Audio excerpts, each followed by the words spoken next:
Hello everyone, आप सभी का फिर से स्वागत है। यह करंट अफेयर का सेशन है, तो चलिए स्टार्ट करते हैं। प्रश्न संख्या 76। हाल ही में किस संगठन के द्वारा state of global air 2020 report जारी की गई? हाल ही में किस संगठन के द्वारा state of global air 2020 report जारी की गई? सही जवाब है हेल्थ इफेक्ट्स इंस्टीट्यूट।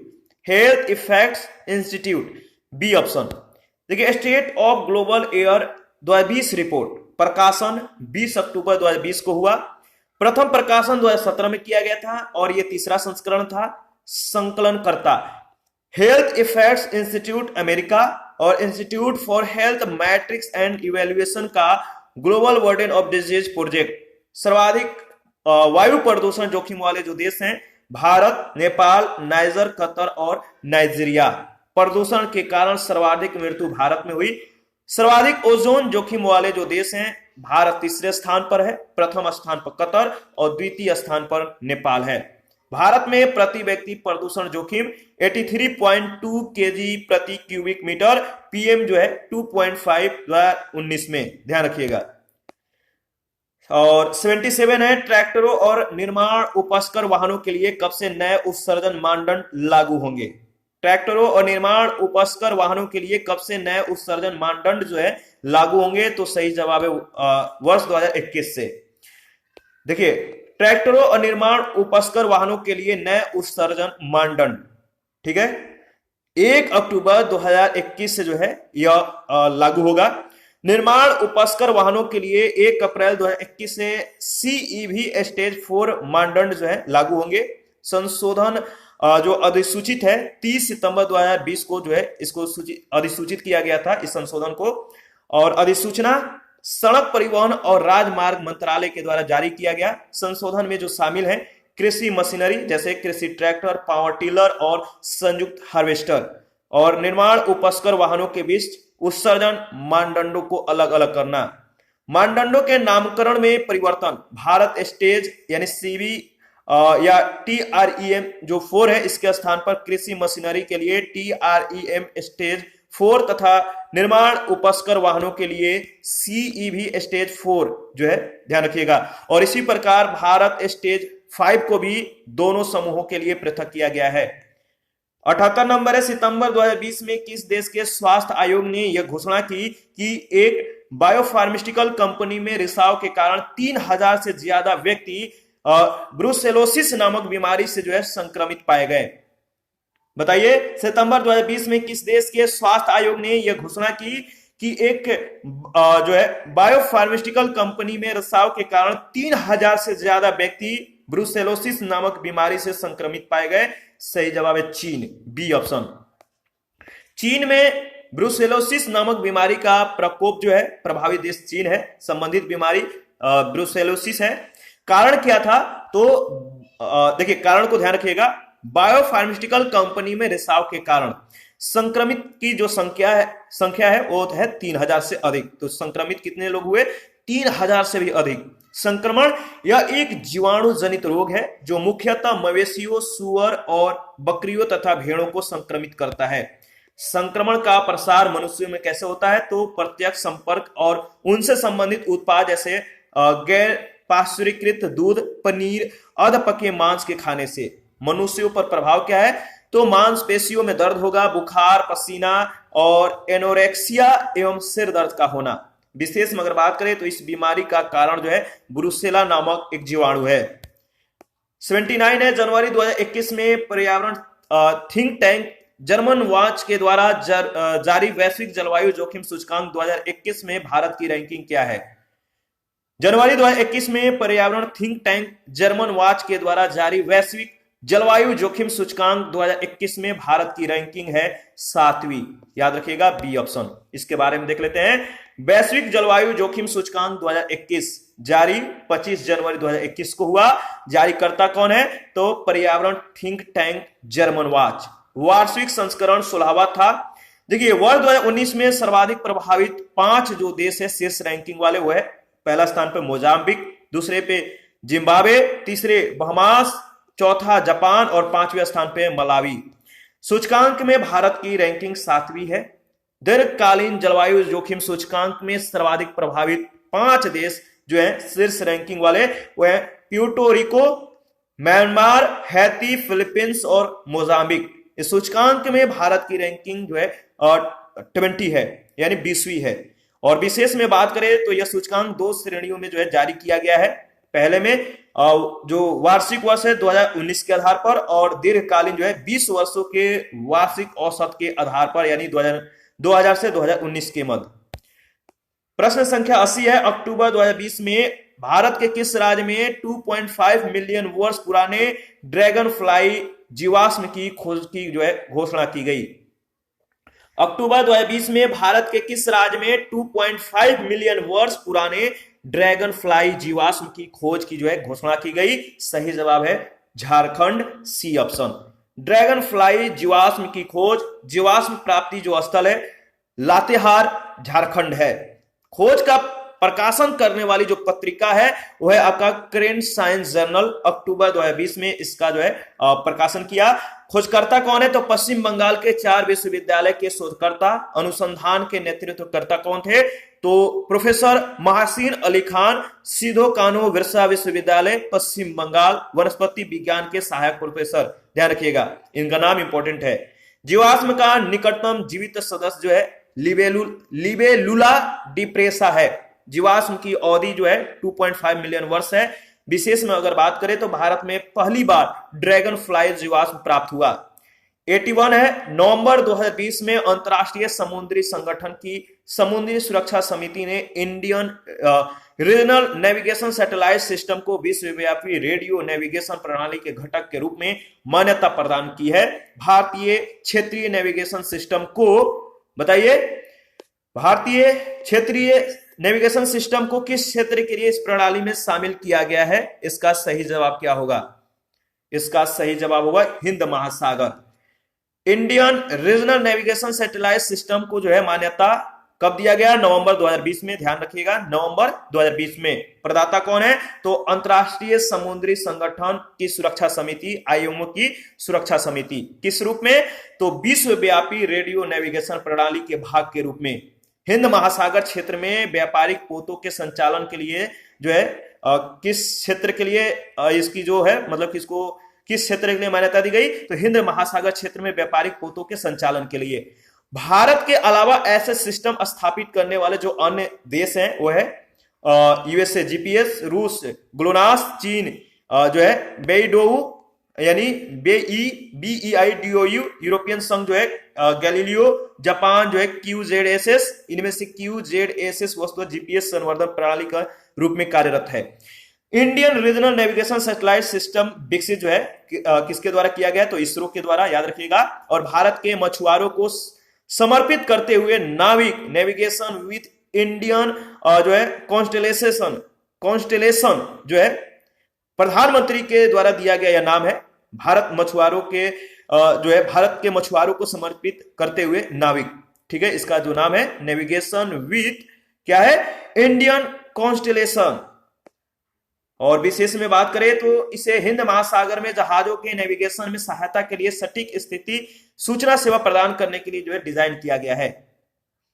और 82 है, अक्टूबर 2020 में सुरक्षा कवच अभ्यास का आयोजन कहां पर किया गया? अक्टूबर 2020 में सुरक्षा कवच अभ्यास का आयोजन कहां पर किया गया? तो सही जवाब है पुणे, महाराष्ट्र, सी ऑप्शन। सुरक्षा कवच अभ्यास का आयोजन की तिथि 9 अक्टूबर 2020 है। आयोजन का जो स्थल है लूला नगर जो है पुणे, महाराष्ट्र में। और आयोजन भारतीय सेना के अग्निबाज डिवीजन के द्वारा किया गया। 41 जो है आर्टिलरी के द्वारा आयोजित किया गया। कहां मतलब कि आयोजित किया गया भारतीय सेना और महाराष्ट्र पुलिस के बीच संयुक्त आतंकरोधी अभ्यास के संदर्भ में। विशेष में बात करें तो इस अभ्यास में भारतीय सेना की त्वरित प्रतिक्रिया टीम, डॉग स्क्वाड, बम निरोधक टीम के साथ साथ महाराष्ट्र पुलिस के एंटी टेररिज्म स्क्वाड और त्वरित प्रतिक्रिया टीम ने भाग लिया। ध्यान रखिएगा। 83 है, फुल ऑपरेशनल मैरीटाइम रिकॉनेसेंस के तौर पर चुने जाने वाले नौसेना के प्रथम महिला पायलट बैच की 3 महिला पायलटों में कौन शामिल नहीं है? देखिए ध्यान रखिएगा, फिर से मैं इसको रिपीट करता हूं। फुल ऑपरेशनल मैरीटाइम रिकॉनेसेंस के तौर पर चुने जाने वाले नौसेना के प्रथम महिला पायलट बैच की 3 महिला पायलटों में कौन शामिल नहीं है? तो भावना कंठ, डी ऑप्शन। बाकी इसमें जो 3 ऑप्शन दिए गए, 3 नाम दिए गए हैं, शिवांगी, दिव्या शर्मा और शुभांगी स्वरूप, ये तीनों शामिल हैं, सिर्फ भवानी कंठ जो है इसमें शामिल नहीं है। नौसेना का पहला महिला पायलट बैच प्रशिक्षण कब पूरा हुआ? तो 22 अक्टूबर 2020 को, 22 अक्टूबर 2020 को इनका प्रशिक्षण पूर्ण हुआ। और स्थान कौन सा था? तो दक्षिण नौसेना कमान कोच्चि में। प्रशिक्षण प्राप्त हुआ 27वें Dornier operational flying training course में। पासिंग आउट परेड जो है आईएनएस गरुड़ पर। और प्रथम बैच की 3 महिला पायलट शिवांगी मुजफ्फरपुर बिहार, दिव्या शर्मा मालवीय नगर नई दिल्ली और शुभांगी स्वरूप, इनका नाम है मतलब कि जो नाम है शुभांगी स्वरूप, ये है तिल्हार उत्तर प्रदेश की। तीनों पायलट तीनों जो है ये लेफ्टिनेंट पद पर जो है मतलब कि कार्यान्वित है, क्रियाशील है। योग्यता क्या है? तो full operational maritime reconnaissance pilot, ठीक है, रिकॉनेसेंस विमान उड़ाएंगी। कौन? तो डॉर्नियर विमान, दक्षिणी नौसेना कमान कोच्चि में। एमआर फ्लाइंग के लिए चुनी जाने वाली 3 महिला पायलटों में लेफ्टिनेंट शिवांगी 2 दिसंबर 2019 को नौसेना पायलट के रूप में अर्हता प्राप्त करने वाली पहली महिला थी। शिवांगी, इनका नाम याद रखिएगा, शिवांगी का, ठीक है।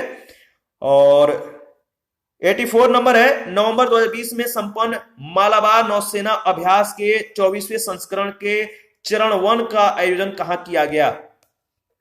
नवंबर 2020 में संपन्न मालाबार नौसेना अभ्यास के 24वें संस्करण के चरण 1 का आयोजन जो है कहां किया गया? तो विशाखापत्तनम में, सी ऑप्शन। मालाबार 20 नौसैन्य अभ्यास संस्करण 24वां था, चरण जो था फर्स्ट था, 1 था। और आयोजन स्थल जो है विशाखापत्तनम बंगाल के खाड़ी। आयोजन की तिथि 3 से 6 नवंबर 2020 के बीच। और भागीदार देश जो है भारतीय नौसेना, अमेरिकी नेवी और जापान मैरीटाइम सेल्फ डिफेंस को Japan maritime self defence force और रॉयल ऑस्ट्रेलियन नेवी क्वाड समूह के चारों देशों की नौसेनाएं, ध्यान रखिएगा। मालाबार श्रृंखला का प्रारंभ जो है 1992 में भारत और अमेरिकी नौसेना के मध्य द्विपक्षीय अभ्यास के रूप में हुआ। वर्ष 2015 से जापानी नौसेना जो है इसमें अस्थायी भागीदारी के रूप में, और इससे पूर्व 2007, 2009, 2011, 2014 में शामिल, तथा ऑस्ट्रेलियन नेवी दूसरी बार 2020 संस्करणों में, यानी पहली बार 2007 में इस संयुक्त अभ्यास में शामिल हुआ। विशेष में बात करें तो मालाबार नौसैन्य अभ्यास के दूसरे चरण का आयोजन 17 से 20 नवंबर 2020 के मध्य अरब सागर में किया गया, ध्यान रखिएगा। आगे बढ़ते हैं, नेक्स्ट प्रश्न है 85, विश्व खाद्य दिवस 2020 के अवसर पर भारत को कब तक ट्रांस वसाओं यानी ट्रांस फैट से जो है, जो ट्रांस फैट है, ट्रांस वसाएं हैं, इनसे मुक्त करने का लक्ष्य रखा गया है? विश्व खाद्य दिवस 2020 के अवसर पर भारत को कब तक ट्रांस वसाओं से मुक्त करने का लक्ष्य रखा गया है? सही जवाब है 2022 तक। भारत को ट्रांस फैट से मुक्त करने का लक्ष्य जो है 16 अक्टूबर, इसकी घोषणा जो की गई 16 अक्टूबर 2020 को, और लक्ष्य प्राप्ति की जो तिथि है वह 2022 तक, यानी 2022 तक जो है इसकी लक्ष्य रखा गया है इससे मुक्त होने का। घोषणाकर्ता कौन थे? तो डॉक्टर हर्षवर्धन, तत्कालीन केंद्रीय स्वास्थ्य और परिवार कल्याण मंत्री। अवसर क्या था? तो विश्व खाद्य दिवस था। विश्व खाद्य दिवस के अवसर पर इन्होंने घोषणा किया था। देखिए, ईट राइट इंडिया और फिट इंडिया मूवमेंट जो है इससे संबंधित है। भारत का विजन इंडिया जो है at 75 freedom from trans fats जो है बाई मतलब कि 2022, यानी इसे 2022 में इसे मुक्ति पाने का जो है इसका विजन है। विश्व खाद्य दिवस 2020 की जो थीम थी, grow nourish sustain together our actions are our future, यानी अद्यतन अगर बात करें तो भारतीय खाद्य संरक्षा और मानक प्राधिकरण फसाई ने जो है दिसंबर 2020 में अधिसूचित विनियमों के तहत सभी खाद्य तेलों और वसाओं में औद्योगिक ट्रांस वसीय अम्लों की सीमा जो है 1 जनवरी 2021 से 3% तथा 1 जनवरी 2022 से 2% तक निर्धारित की, और इससे पूर्व जो है यह सीमा 5% तक निर्धारित थी। फसाई के द्वारा जनवरी 2021 में अधिसूचित विनियमों के तहत सभी खाद्य उत्पादों जिनमें खाद्य तेल और वसाएं घटक के रूप में प्रयुक्त होती हैं, 1 जनवरी 2022 से ITFA की मात्रा उनमें जो है शामिल कुछ तेल या वसा की मात्रा जो है 2% से अधिक नहीं हो सकेगी। और इन विनियमों के साथ भारत लगभग 40 देशों के ऐसे वैश्विक क्लब में शामिल हो गया है जिन्होंने ट्रांस वसाओं के विरुद्ध कड़े मानदंड जो है निर्धारित किए हैं। अन्य तथ्य जो है ध्यान रखिएगा, डब्ल्यूएचओ के द्वारा 2023 तक ट्रांस वसाओं के वैश्विक उन्मूलन का जो है आह्वान किया गया है। ट्रांस वसाएं हृदय संबंधी रोगों के लिए मुख्य रूप से उत्तरदायी हैं और वैश्विक स्तर पर यानी डब्ल्यूएचओ के अनुसार औद्योगिक ट्रांस वसाओं के सेवन के कारण प्रति वर्ष लगभग 5.4 लाख मौतें होती हैं। औद्योगिक ट्रांस वसाएं तरल वनस्पति तेलों को ठोस बनाने के लिए उनमें हाइड्रोजन संयुक्त करने यानी हाइड्रोजनीकरण से जो है उत्पन्न होती है। ध्यान रखिएगा। 86 है, सितंबर 2020 में भारत ने किस देश के साथ द्विपक्षीय समुद्री अभ्यास जीमैक्स 20 संपन्न किया? सितंबर 2020 में भारत ने किस देश के साथ द्विपक्षीय समुद्री अभ्यास जीमैक्स 20 संपन्न किया? तो देखिए JIMEX20, अगर थोड़ा सा आप लॉजिक लगाइएगा तो इसका सही जवाब आपको मिल जाएगा। जे से जो होता है जापान होता है, आई से इंडिया। ध्यान रखिएगा। समुद्री अभ्यास जीमैक्स 20 जो है आयोजन 26 से 28 सितंबर 2020 के मध्य द्विवार्षिक जो है यह आयोजन था। आयोजन का जो क्षेत्र था उत्तरी अरब सागर, संस्करण चतुर्थ था, प्रथम वर्ष 2012 में हुआ था, प्रथम वर्ष 2012। ध्यान रखिएगा।